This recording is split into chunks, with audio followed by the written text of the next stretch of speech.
back to the Crochet Creatives. Those my friends at yarnspirations.com. I'm your host Mikey. Today we're going to do the 4 different stitches. They're all the same stitch though, and there's 4 different videos that are exactly the same thing. So it's either the granite, the moss, the linen, or the woven stitch. Now this one here is done with an odd chain, so it's multiples of 2 plus 1. This one is the easier one of the types of stitches to do because every row is exactly identical. The only time you may not want to use this is on clothing because the outside edging is not exactly identical to each other like it is on the other one when you use an even number chain.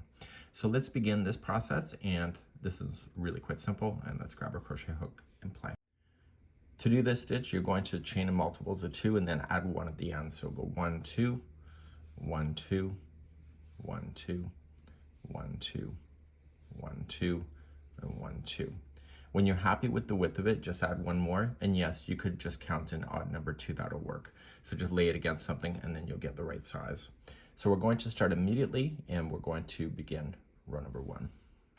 To do row number 1, you're going to go second chain from the hook, so 1 and 2, and I always like the back hump of the chain. If you prefer the regular, then do it, and you're going to single crochet.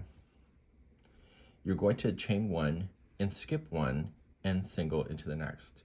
If you watch the other video, you know that we're starting off exactly the same way. It's the end of the row that changes. So chain 1, skip 1, chain, single into the next, and you do this all the way across. So just grab your chain and just start playing.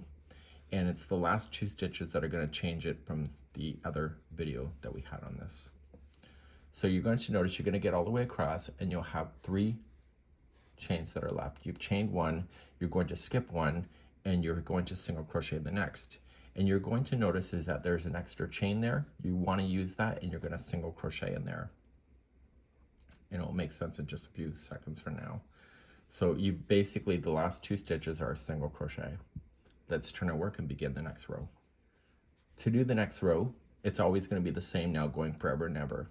So chain 1 and single crochet into the first. You're going to notice is that there's a single crochet in the next, which is what we want. So we need to jump over that, and the only way to jump is to chain 1 and go right then into the next space after and single crochet. So keep playing in this chain 1 spaces only, and then chain 1 to jump to the next space, and do this all the way across. Now at the very end, it's going to change on how you're going to finish. So chain 1, and you're going to skip 1 and go right into the chain space. And you're going to notice is that you're chaining space, but there's another stitch left. So you're going to put in another single crochet. So the ending of this style of linen woven. So you're going to notice at the end of this row, there's 2 singles at the end. That'll always happen. So turn your work, chain 1, single into the first. And like you saw before, there's a single in the way. So we have to chain 1, jump over it, and come right into the space. So how you start the row is always going to be identical. Chain 1 and play within only the spaces. I'm going to leave an extra caution with you. When you match this stitch to something else in a sampler, this stitch tends to be tighter and it makes things buckle. So if you use this stitch with a sampler, it can always get a little complicated. So you're going to come into the space right before the end because you're jumping, and then you have another one to work with. So there's 2 singles in a row. So when you turn, chain 1, single into the first. There's a single in the way, so we want to jump over it, so chain 1 before you do that, and then come into the space.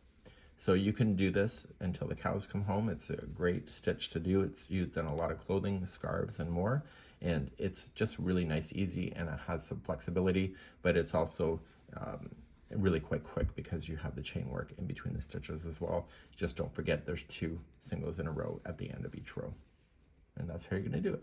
So this here is a great little stitch to know.